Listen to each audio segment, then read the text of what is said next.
네, 안녕하십니까. 5부 타인의 범죄, 우리 자신의 죽음 대담 세션을 시작하겠습니다. 오늘도 특별한 분들을 모셨는데요.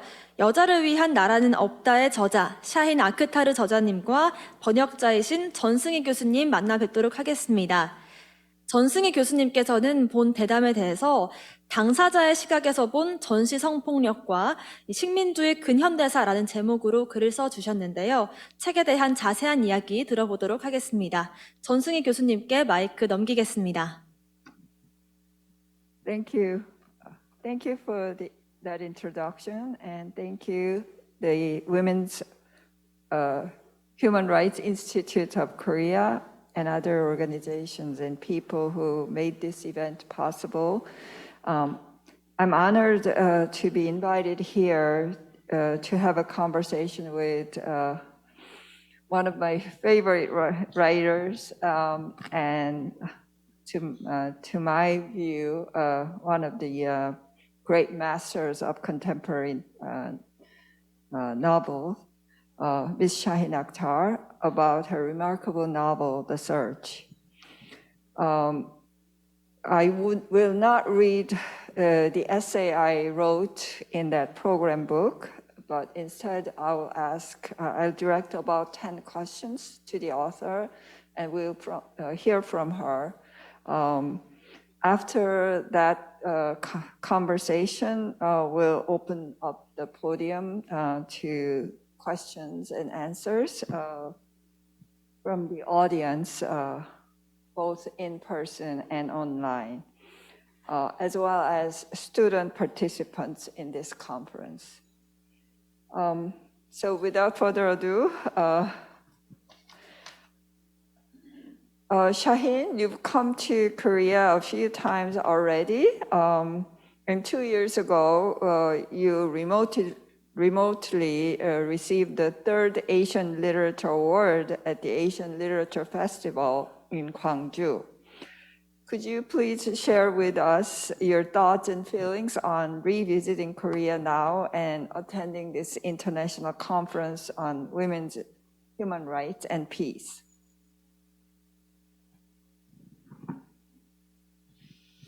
ধন্যবাদ professor Singhi. Thank you very much, Professor.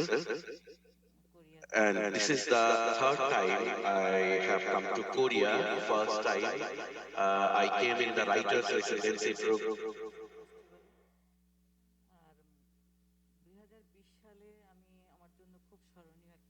And in 2020, it was a really memorable incident for us, for me, because I got this literary award. But due to pandemic, I could not come. Though it is late, but at least I have come here. And thank you very much to the Korean Institute because they have given me the opportunity to come here. And I have heard a lot of discussions about rape survivors. And it was very useful for me. And after this pandemic, we have come here in this friendly country, and thank you very much, Korean Research Institute, and thank you very much to my book translator, Shin Jung. Thank you, Shahin. We're glad to have you. The theme of this year's conference is War, Colonialism, and Violence Against Women. I've heard that you visited Germany, Bosnia, and other Eastern European countries this past summer, had conversations about your work, and visited sites to remember the traumas of war. Please tell us briefly about this trip and your impressions on it.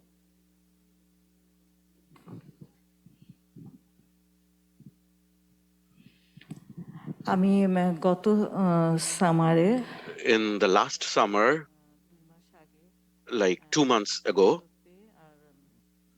in Europe and in Germany and Bosnia, I went there. So we know about the Nazi thing in Germany, and there was a reading session also, and not only about this, about my other writings as well.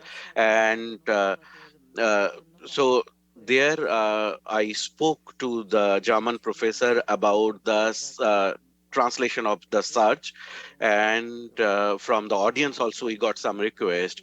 The experience that we had, so in the capital of Bosnia, Sarajevo, I was there for almost 10 days. And as everyone knows that in Bosnia about genocide, and in the city, we feel like that uh, it is still facing the challenges of the war. And so I was there in a very nice place. But when I used to look around in the mountains, I could feel that there were shellings from those mountains. And I went to different museums as well. There's a genocide museum there, and there is a World Childhood Museum there. So what I can tell you that almost like 10 days I was in a memory of the war of Bosnia, and I could remember the days of 71 war.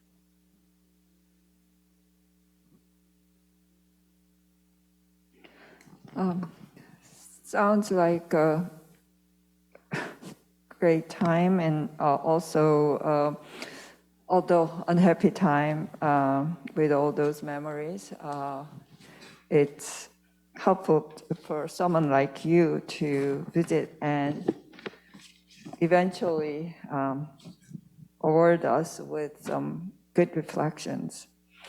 The title of our session, Others' Crime, Our Deaths, seems to describe well the situation of fetuses aborted and newborns sent overseas for adoption without consulting their mothers, because their conceptions occurred as a result of wartime sexual violence. Regarding this, I'm reminded of the moving testimony you encountered at the War Childhood Museum of Sarajevo, as you sent me a photo of it. Could you read that testimony and share your thoughts and feelings about it?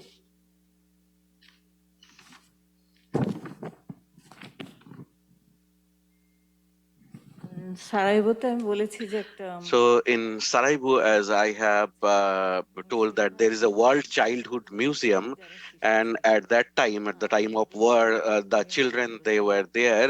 The memories are kept in that museum. The objects that they used to use on a daily basis, their toys, the drawing paper, the exercise book, and all. So there, they have some recorded videos of that history. The audience, the spectators that are they are visiting there, they can see those videos. And one testimony struck me very much, and I sent it to Sing His Own, and I would like to read that. I would like to read it in English. The heading of the testimony is My Mother's Child. My whole life was marked by the name of the person who did harm to my mother. I was marked by a fiend I knew nothing about and now no longer want to know. I am shunned by society, although I did nothing wrong. I carried the burden of shame, but to this day, I do not know what is so shameful about my birth. I carried the burdens imposed by the society, which was unable to muster up the courage and look at itself in the mirror. I carried the level of being someone's brat just because someone before me chose evil. I am not a child of an evil man. I am my mother's child. I am not a child of hatred. I am a child who grew up with the love of my mother and my stepfather, my family's love.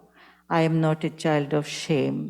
I am a child who saw the future in her mother's eyes and is now building that same future. I am my mother's child. Anja, 1993. And এটা আসলে একজন যুদ্ধ শিশু And this was a testimony of a war child.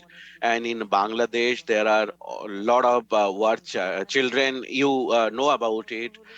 And the first thing that we have in Bangladesh, abortion is not legal. And what happened in 1972, there was an ordinance that was issued, and the abortion was made legal that time. And in case of abortion, if the girls are or women are ready, the, so and women who gave birth of children, at that time they were forced to leave the children, and the children were sent to other countries. And it was a very shameful incident, and Bangladesh society was not ready that Pakistan children will be in Bangladesh. But this testimony is very, very important for me, because the child is claimed that she is or he is the child of her mother.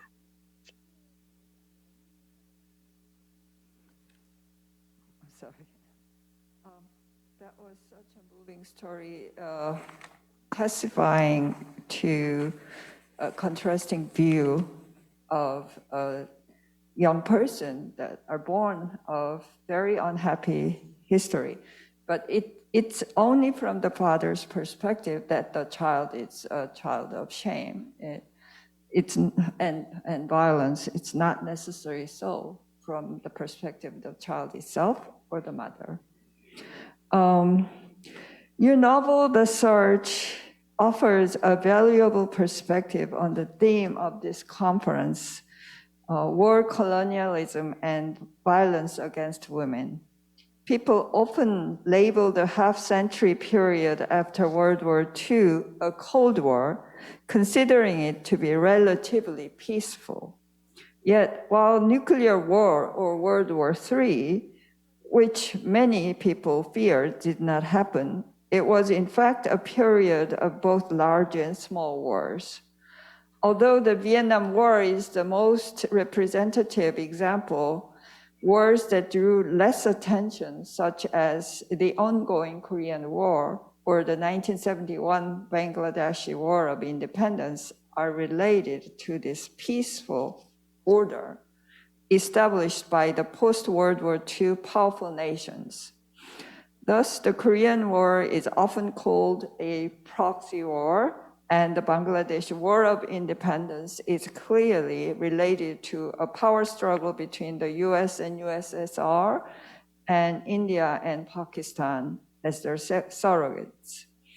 In this sense, these post-World War II wars or new incarnations of pre-World War II colonial aggressions and wars.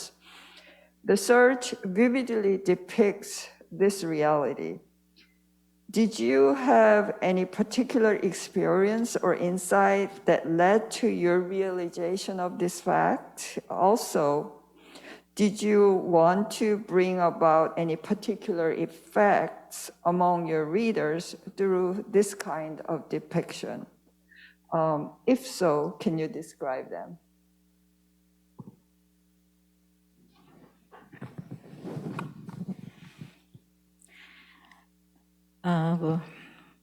আসলে সরাসরি পাঠকদের কথা Actually, directly thinking about the readers, we don't write a novel, but I think at the back of the mind, the story was definitely there.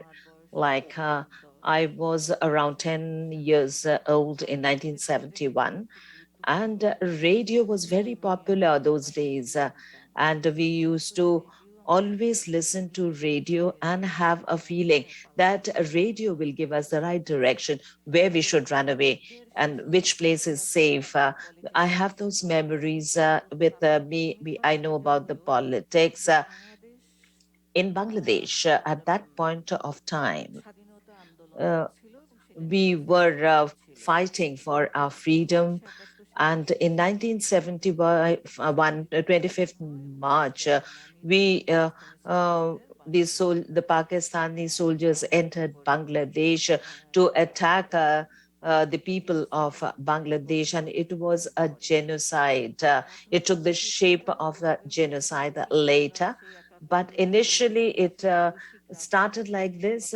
But if you know about the global history, then India and Pakistan, America lobby was created, and with India, USSR was there, and immediately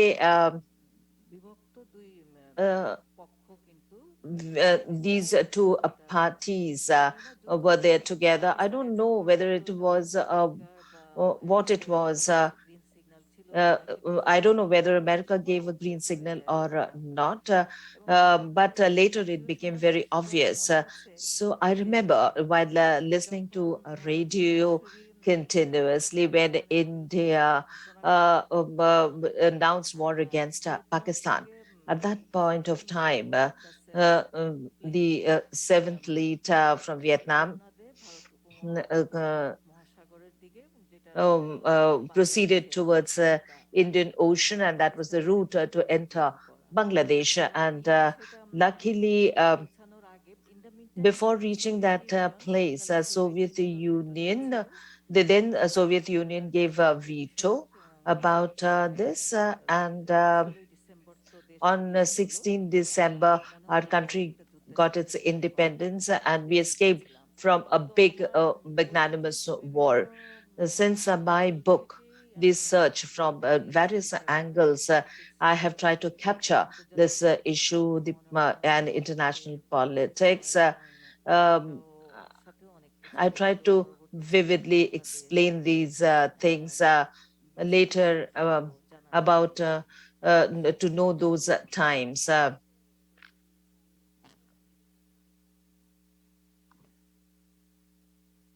Your description certainly was very effective. Next, when a quarrel or conflict occurs, war can be the easiest solution for the powerful. However, from the perspective of all the innocent lives sacrificed during a war, it is a solution that causes the most harm and the most loss.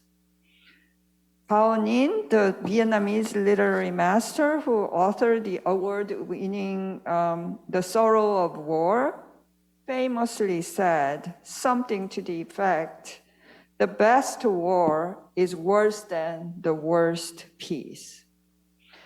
I think the search skillfully shows this viewpoint from various perspectives.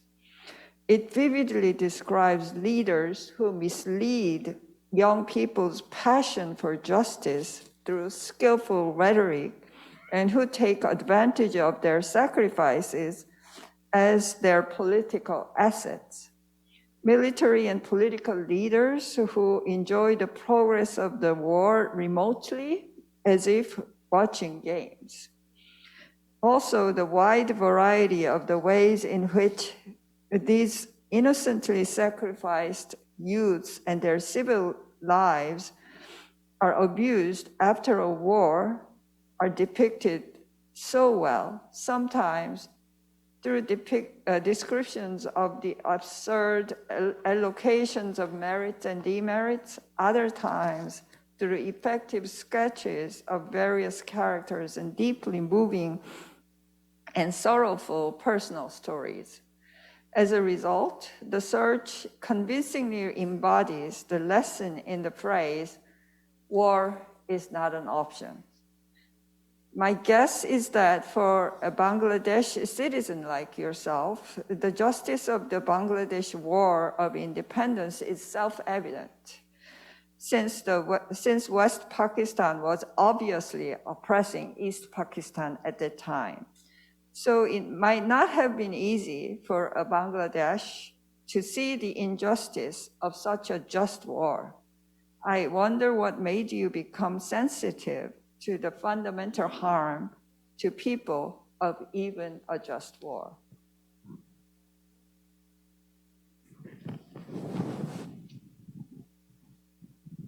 আমার the search উপন্যাস যেটা এখানে post war খুব গুরুত্বপূর্ণ জায়গা পেয়েছে সেটা যুদ্ধ পরবর্তী My search has vividly depicted this, and I feel there was one thing that when from the war was imposed on Bangladesh by Pakistan, and it was thrusted on them. And Bangladesh did not have any other option but to go for a war. Bangladesh could not stop this war. They went into this war only to save themselves. But post-war, when post-war subjects come at that time, there is a thing that war is a very big thing. So many people, innocent lives are killed. People become victim of war, and we lose so much of resources. And after achieving independence, we realized all these things. When these questions come, at that time you feel that this war was meaningless. It had no utility. So post-war is a very held a very important place in my novel, particularly from the rape survivors, because their sufferings was not confined to the war, but post-war also these rape survivors have a very difficult time in an independent country. Also, rape survivors were not safe. They led a very, very difficult life. So they have really troubled them. They have made them suffer from various angles. So what did we get out of this war? Thank you.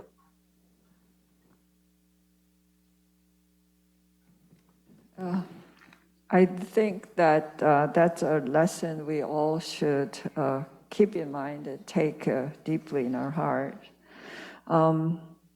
As the search shows, what makes the lives of women subjected to sexual violence during war so miserable after the war is not just a trauma from the wartime sexual violence.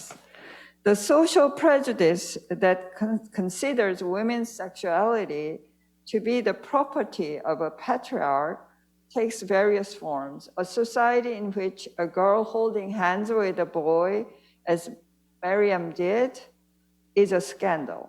One that doubts the virtue of victims of sexual violence since they did not take their own lives. Parents who participate in the persecution of their daughters before and after the war as the agents of such a social prejudice, rather than trying to help their daughters find healing and happiness.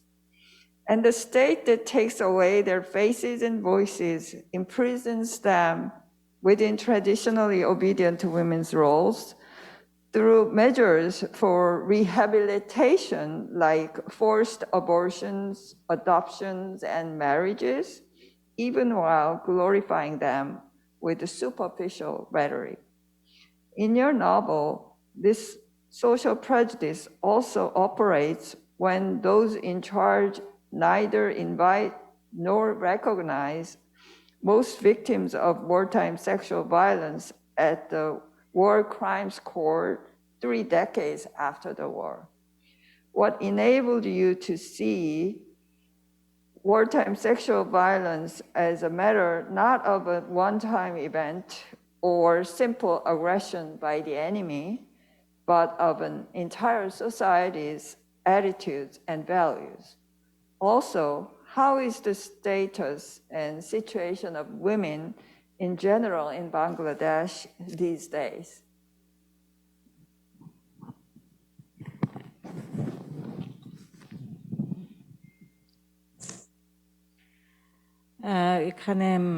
Yes, let me put it this way. Professor Singhi has said that the rehabilitation of women took place in 1971. And how was it?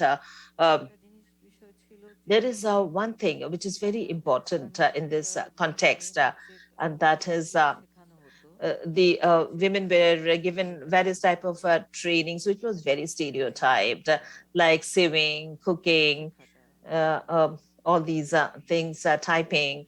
And I would also like to focus that the women also wanted to go for abortion, but when had not come to that stage of abortion, and when they gave birth to that to the baby, then they had a very difficult situation, and it which is unbearable.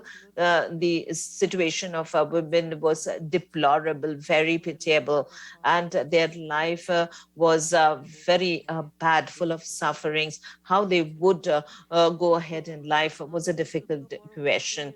So post war, I have tried how it has taken place in my novel, how I have depicted it in my novel. In 1996, Listi project started at that time. The women were being interviewed who had undergone sufferings. I had spoken to the rape survivors. It was a very short interview, and during the course of that interview, we saw that after post-war, they got 25 long years, and their description was very short, but how they are surviving in the independent world. In 2020, I took this decision. I took this decision that, of course, I should write about post-war in my novel, and maybe this is something which really inspired me to write about post-war. I felt from the women's angle, for 9 month war. They were the victims of the people who had imposed war on them. But after independence, also, they are not at all safe, and they have been troubled by their own families. So the inspiration behind this was about the rape survivors. I interviewed them. I got many inputs from them. And in this regard, I would like to say that I had approached the tribunal, and Dirkusha Madar was interviewed by me. And during that interview, uh, and I hear the testimony of Second World War. And he died by that time, but his quotation, his references were coming in umpteen numbers. So those testimony was a source of big inspiration for me. And in the women's right activists of Bangladesh who were attending this interview, their testimonials were also important for me. And with the rape survivors, I feel that I got the inspiration. Um, it is a very complicated issue.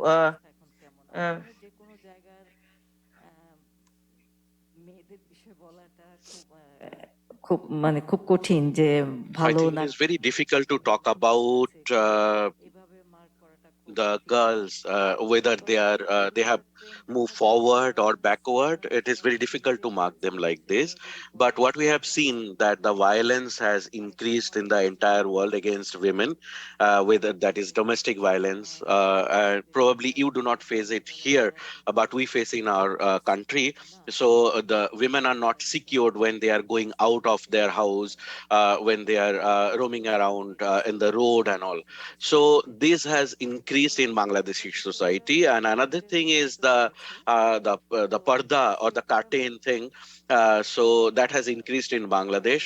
And I think there are different debates about it, and it is all about their choices.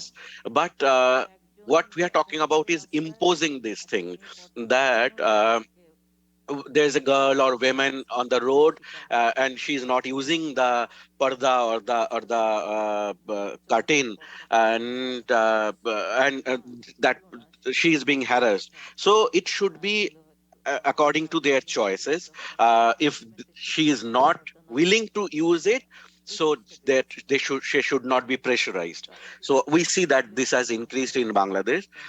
So I have talked about these two significant things that are happening in Bangladesh. One is about the curtain system, and another is the violence in Bangladesh.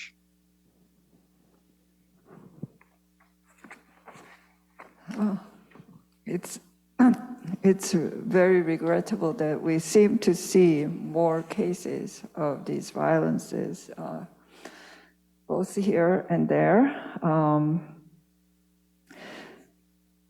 One of the most impressive aspects of the search is the fact that these women, who are usually generalized as wartime sexual violence victims or biranganas in Bangladesh, are vividly depicted as individuals with individual characters.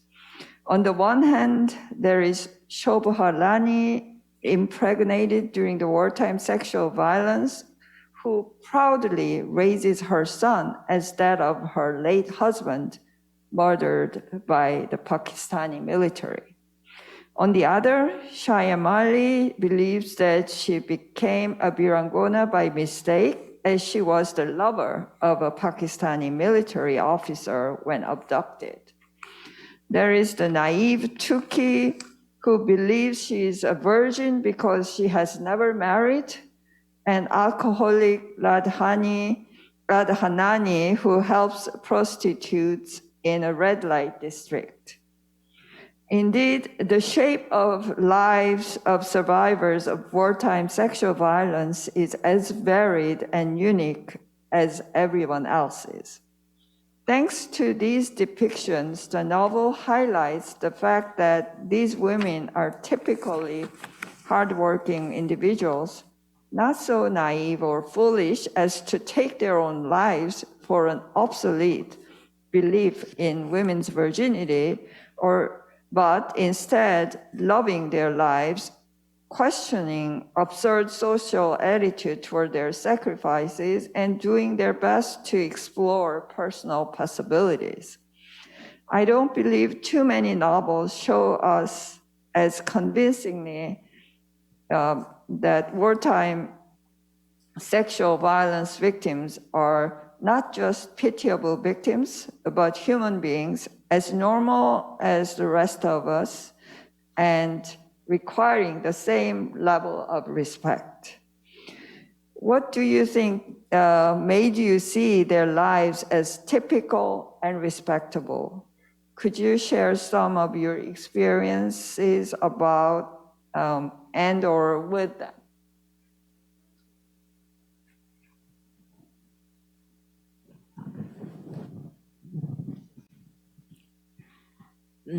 আমার বিষয়টা হচ্ছে আমি আসলে তো post So I am from the post-war generation. I grew up, my thinking, my education in the post-war generation. And when I was taking the interviews, I edited a book as well with those testimonies. So there's a huge area that I covered in terms of my work, and that was from the war survivor, rape survivor. Post-war situation, yes, I have witnessed, and the rape survivor, the war rape survivor, they are being predicted. So it is showing that if a girl has lost the virginity, she does not have right to live, and at the same time, uh, so there is no dimension of her character. She is only a victim. So it's like she is almost dying. There is no value. And the way that I was seeing, it was portrayed by different parties. It was like I was against it. I was thinking that this is not right. It should not happen for with a human being. Just the person who is there should get all the rights. So I did not agree with the fact that they should not get their basic human rights. From different interviews also, I was getting same kind of hints. So probably someone will only pick up the victimization part from the interview, but but it is not like that. I used to see from different aspects. So Shobharani was like one of my imaginations. I didn't know that there was someone like that. So is a Hindu widow, and her husband was killed, and she had to rear up the child, uh, it was and her child was a rape child.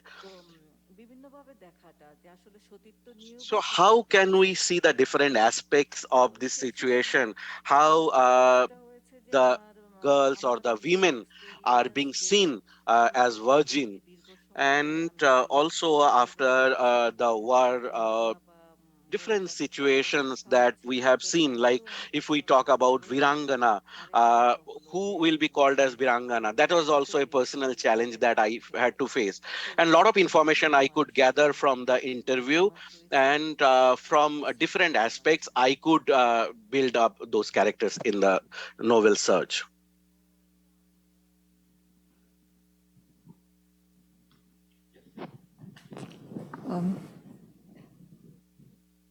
They're just precious, all these imagined portraits. The protagonist, Miriam, the college-educated daughter of a relatively affluent landlord, tries hard to rehabilitate herself despite all the hardships thrown in her ways. She makes an incredible, almost unrealistic decision at the moment when she has finally settled into a comfortable middle-class life after shaking off the shameful label of Virangona. When she goes to observe the war crimes court as this middle-aged woman, she realizes that it is not an occasion for truly remembering the war or its victims. In particular, seeing how even the simplistic hopes of Chuki, with whom she reconnects there, are trampled by social prejudices, Miriam voluntarily participates in an oral history project about wartime sexual violence in order to help society remember the victims' experiences accurately. Even after that, it seems she decides to abandon a stable life to help prostitutes in a red light district who are possibly present-day Viranganas, as she realizes that contributing to the oral history is not enough to commemorate their experiences. As the novel vividly follows her persistent struggles, this decision of hers comes across as both surprising and truthful. Although heroic, her decision also feels almost instinctive. Your novel shows a way forward in understanding how to remember the sacrifices and pains of women subjected to wartime sexual violence, that we should consider the complex and full causes of the event and remember it accordingly. Could you elaborate on this point, how a society can properly remember or commemorate wartime sexual violence?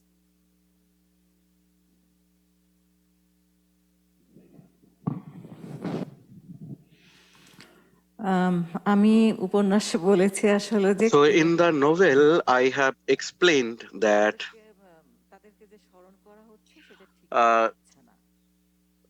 how they so I have explained in my novel that the way that we are memorizing them or trying to commemorate them is not the right way.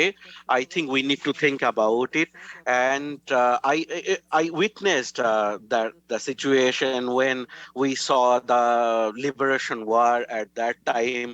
We saw the Virangana, we saw the fighter.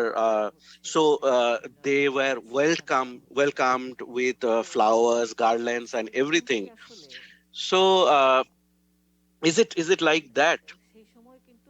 Because that time we saw that the Viranganas were not given uh, proper justice, and that is why I wrote in my novel as well. So it was a striking point as well. So probably I could not think of a situation that the Birangana will not be given the proper justice or proper respect. So it is not like about Virangana. It should be like they should be treated as a war fighter. And in 2016, it was given to them that they are the liberation war fighter. And I don't know how much it has helped us. And the rape survivor, they are now very aged also. And probably they are getting something from the government as well, but they have lost their precious time from their lives. So what we think, how the society will see, so it depends that how the rape victims will be seen by the society. So if we talk about virginity, too much about virginity, so I think this is very difficult for us. That during the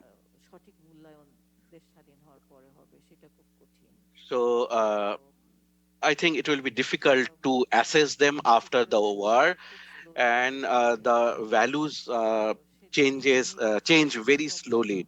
So it is not like that immediately something will happen to them, but probably gradually something will happen.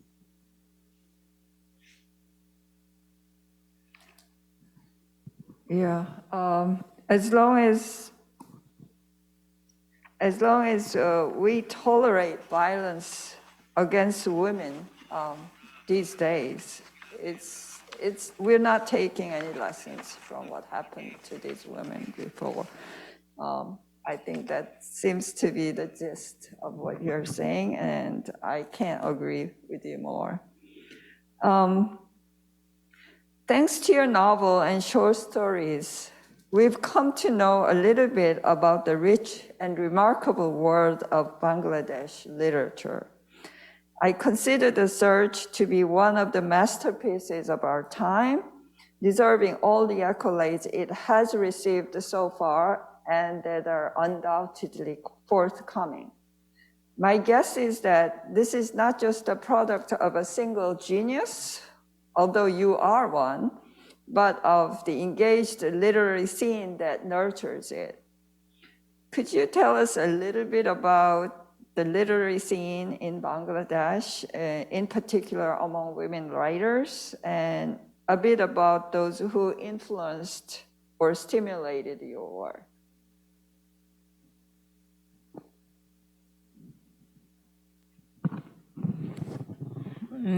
এই প্রশ্নতে মনে হয় দুটো বিষয় আছে। I think there are two subjects attached to this question. When I wrote Search, at that time, I have not taken any help from any women writer, and as a whole, I have not written anything about Bangladeshi writers. Let me just put it this way, that in 90s, I am saying Birangana. There was a compilation, 7 war rape survivors were interviewed, and it was an eye-opening for all of us, because for the first time we heard the voices of the rape survivors, and it is something which is very remarkable in this book, that only we could hear the voices of the rape survivors. Many fictions have been written before, but we could not hear the direct voice of anyone. So what I feel is that it was a very important subject. And Talash and Search, there was another thing which I would like to focus, like Listy project. It was more important than literature. And I would say that I'm very grateful for Talash. About the Bangladeshi writers, let me tell you that 500 years back, there was a poet, Kavi Chandravarati, and she was the first woman poet. And there a very beautiful film named Chandravati Katha has been filmed in Bangladesh. It's a very beautiful film. And in the present, Bangladesh, India's West Bengal, and Bangladesh, they are the subjects of our discussion. After 1947, the division that took place, the partition that took place in 1947, in Bangladesh, the second and third generation, we are into literature, and I can say that women have not been forcefully depicted in the compositions because they are making their own place in literature.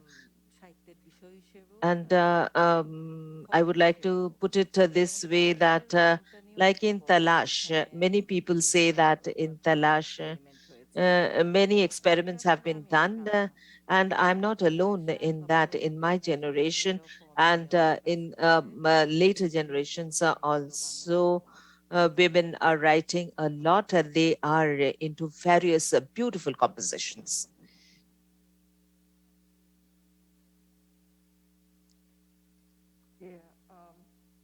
So I guessed right. Also, it seems that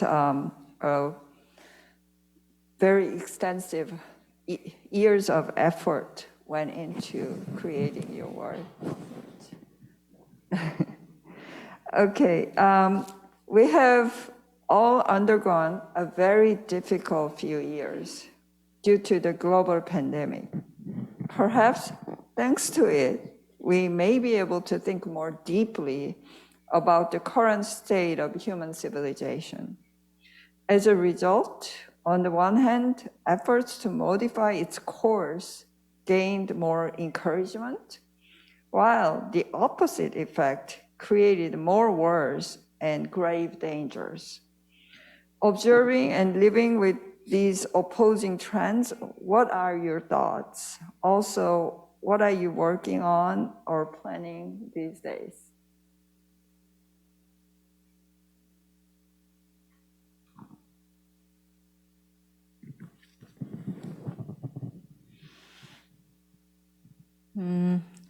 আমার মনে হচ্ছে Well, I feel there are two questions that you have put in front of me. One is about pandemic, that we have gone through a very, very difficult situation. We were confined to our homes, and our life, our ideals, and we got a chance to think about all these things at personal level. We have realized this, and after when the pandemic was on, there were threats of a war, and a pandemic is still there, although it has weakened, but still we can see war. The ongoing war in Russia, and after that, we are seeing many other the aftermath of the war, and you have a feeling that pandemic, of course, has destroyed us, but this war, I feel, is comparatively causing more loss to us, and economically, financially, this war is causing a lot of suffering, lot of loss and damage to us. And I feel that in the last August, I have published a new novel, and after this novel, I went around and I have gathered up many experiences which I have shared about Bosnia war. It was very striking for me. And then you can say that now I am totally hollow. My mind is totally empty. And now I have come here. and I have heard many valuable statements here, and heard discussions here. And I will think later what I will be writing about. I have nothing which is very remarkable and which I can share right at the moment.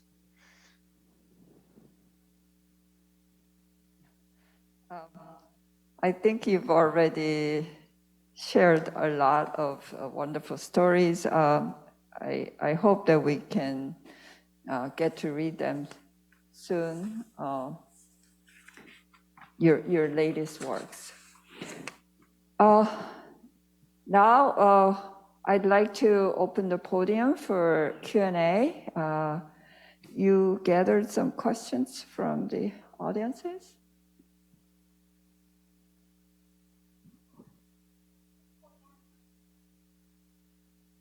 Oh, a Korean student. Yes? Yeah.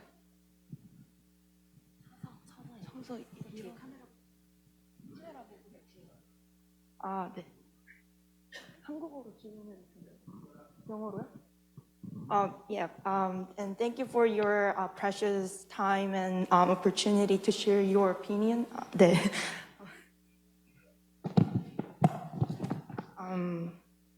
I was not very much aware of the situation in Bangladesh and before the reading this book.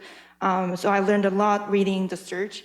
And at the same time, the situation in the book in Bangladesh was not completely new for me, to me, but rather familiar, as it was not that different from that of Korea.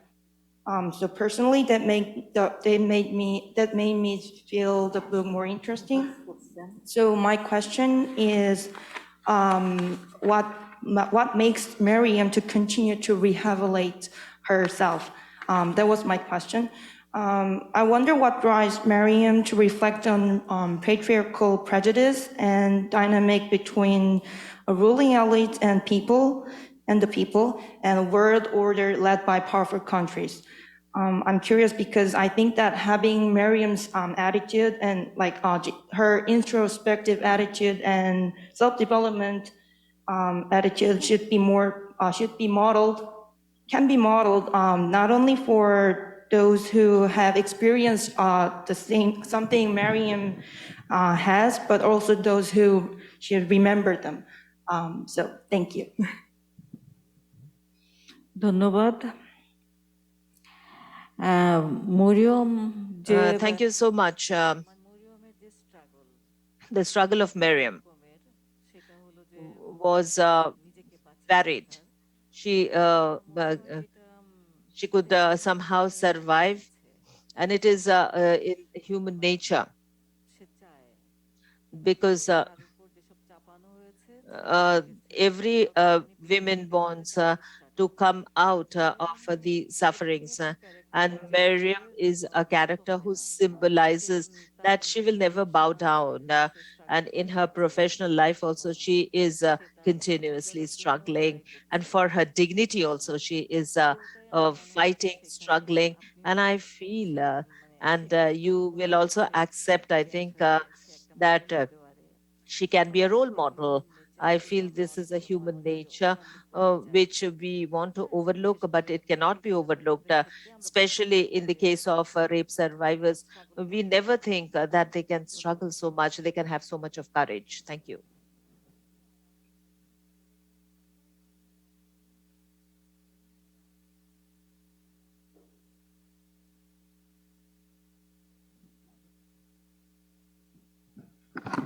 Okay, thank you. I hope that answered your question. Yeah. Next from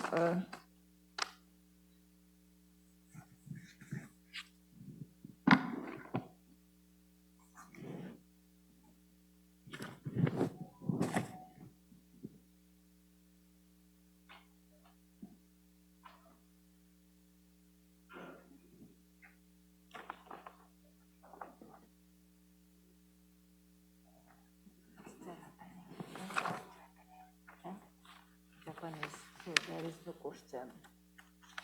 Just you will read him. Thank you.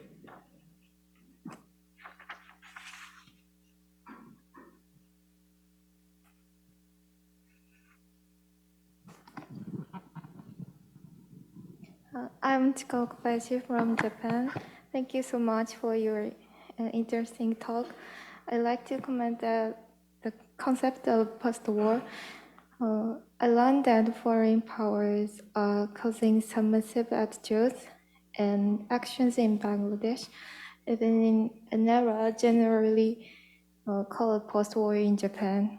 Also, the fact that some countries are being exploited and sacrificed by the modern and contemporary colonial powers tell us that the countries that pushed colonization had learned nothing from their history.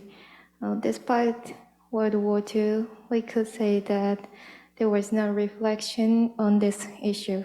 And as for the fact that the war is still going on in 1971, for the sake of profit, I thought that Japan must deeply understand the meaning it has as a former colonial and imperialist country.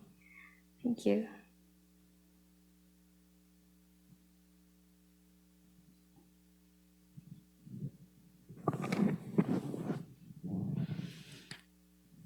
আমার মনে হয় আপনি I think you have explained things very well, and you have talked about the situation of Japan. And what I feel is this that you want that colonization. The people who are involved in colonization, they should acknowledge that it is a mistake, and this is what we all want. Like in the case of Bangladesh, Pakistan has not apologized so far. So the people who have already suffered damage, who have already suffered loss, the people who are to be blamed, the people who have really, they should apologize. The people who have caused this loss, the question, I think this is what your question was very interesting to me. Thank you so much for your question.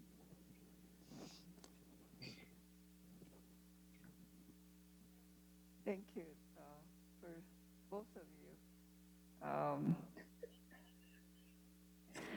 Next question from the Hello.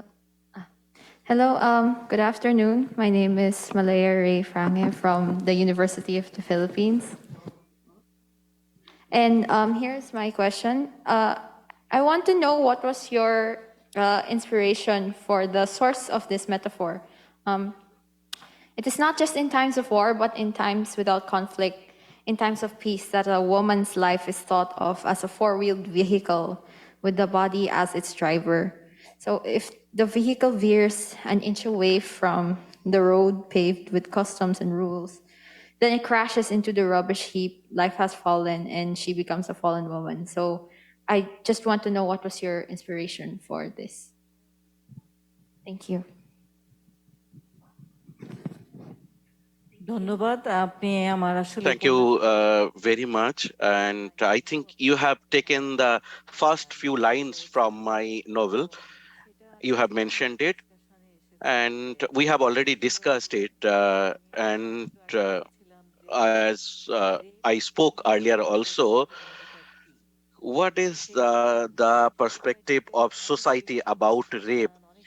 So there are different restrictions in different countries, different rules about virginity of women, and it gets extended at the time of war. But it is not like that only at the time of war. After the war situation as well, the same thing happens. And I discussed this or mentioned this in my novel at the beginning about this post-war situation, and I wanted to make my reader understand the situation. At the time of war it happens in a bigger way, but after the war also it happens. So this is what I wanted to convey through my novel since beginning of my writing. And my inspiration, if I talk about it, so it comes from the experience, and absolutely for this book, my experience came from the rape survivors' interviews, their struggle, their lives. Thank you.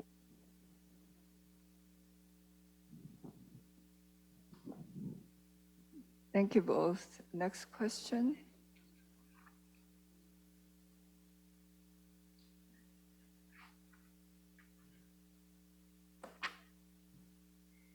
Hello, my name is Emily Yamagich from University Malaysia Sabah.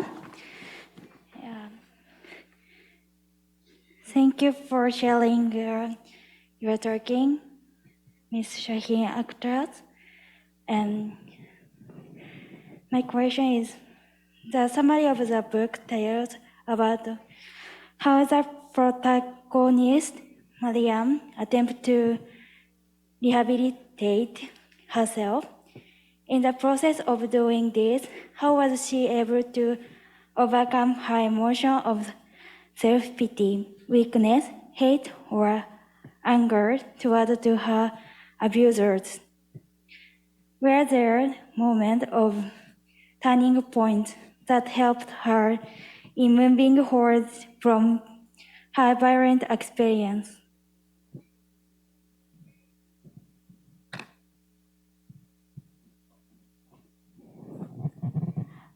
ধন্যবাদ। আমার মনে হয় যে মরিয়মের What turning I think the turning point of Mariam was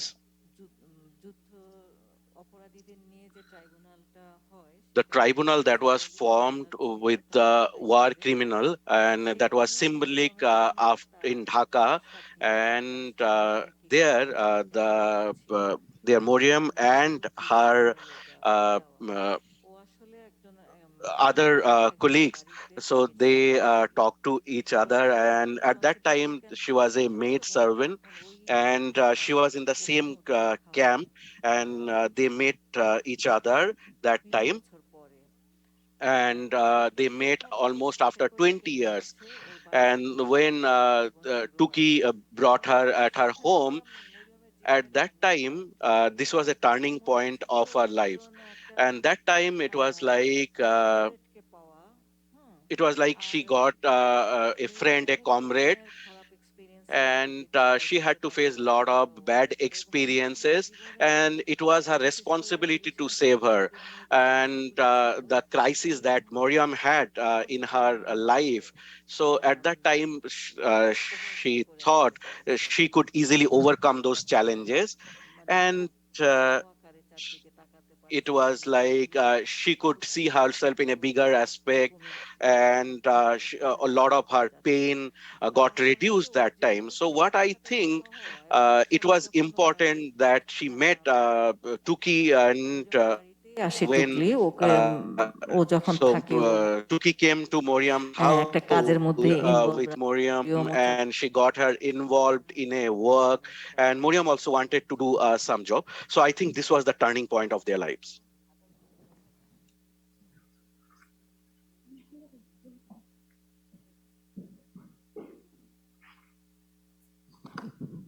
Thank you. I think your remark, both of your remarks remind us of the importance of this solidarity among people who want to bring about a better world. Next question, 네. Hello, this is Limuri Chakma from Asian University for Women. The character Mariam is very interesting and mysterious. So, however, my question is, how will this piece of literature play a role in the evolution of the history of patriarchy in Bangladesh?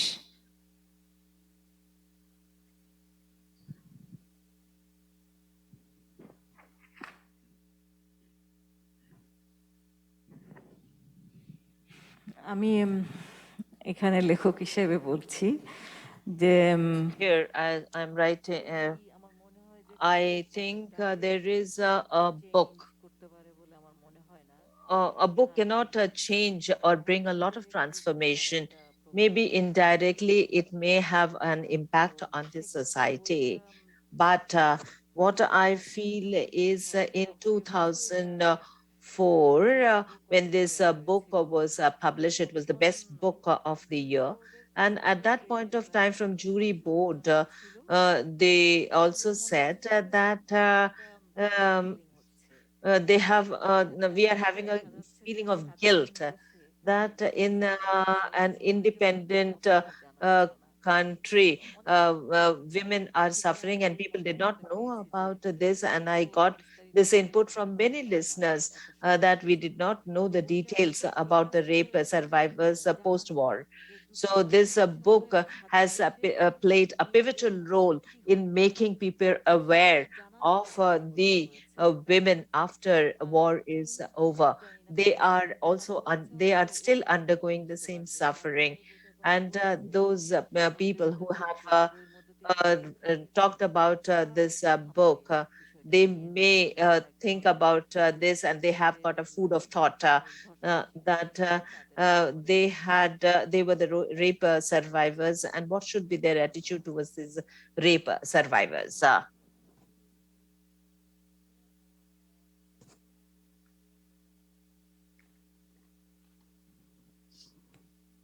Thank you. Yeah, a book, I think, may not have immediate effect, but it also can have a long-lasting impact upon the entire society. Anyone else? Shall we take? Yes?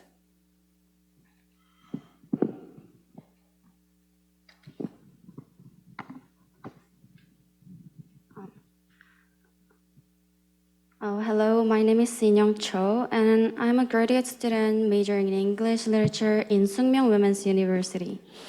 First of all, thank you for your writing, and it's an honor to meet you today.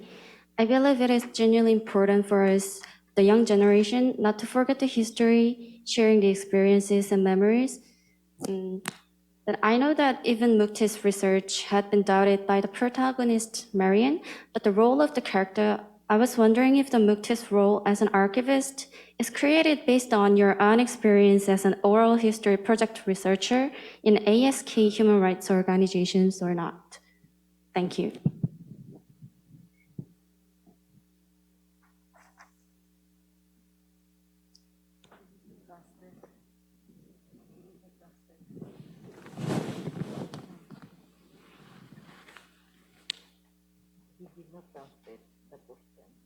Oh, no. Huh? Did you hear? No. I heard.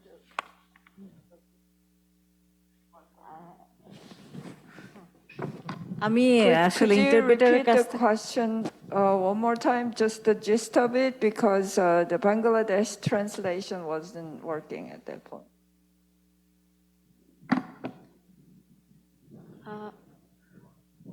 What I was asking is that the role of the character Mukti, I think she acted as an archivist or a dissident, as an oral history project researcher, as you did in ASK Human Rights Organization. But I was wondering if it is based on your own experience.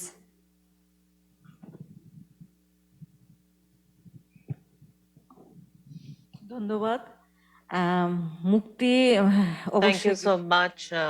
Yes, Mukti is my experience, of course, is a very big experience. And it is my reflection that has been depicted in this book. Because the Mukti was born in 1971. And normally it so happens is that it will be difficult if I did not know about the moralistic aspect, if I didn't know about the post-war situation of the rape survivors and the kind of struggles they encounter. Because what I have seen here, that the discussions that we are having about the comfort level of women after independence, it was stopped totally.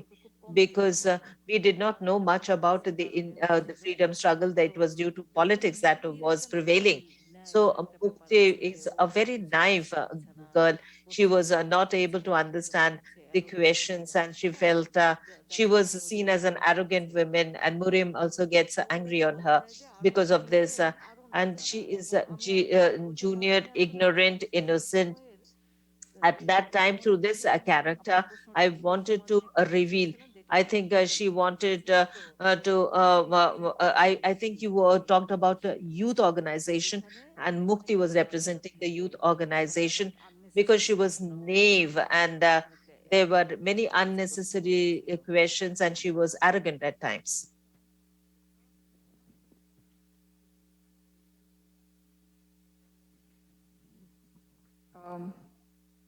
It seems that by introducing Mukti, you wanted us to think about the proper attitude and role of intellectuals approaching these wartime sexual violence victims.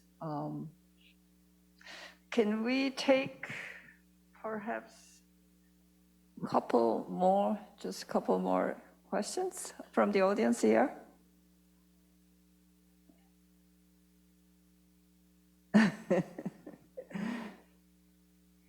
Okay, it's time to wrap up. Thank you so much, everyone, to so attentively listening and silently and by your gestures responding and communicating with us. Thank you, Shaheen, for sharing the stories and your viewpoints. And thank you, questioners, for bringing all these wonderful points into light. I'm sure you can ask questions, approach Shaheen after this session briefly, and have lively conversation. Thank you so much. Bye.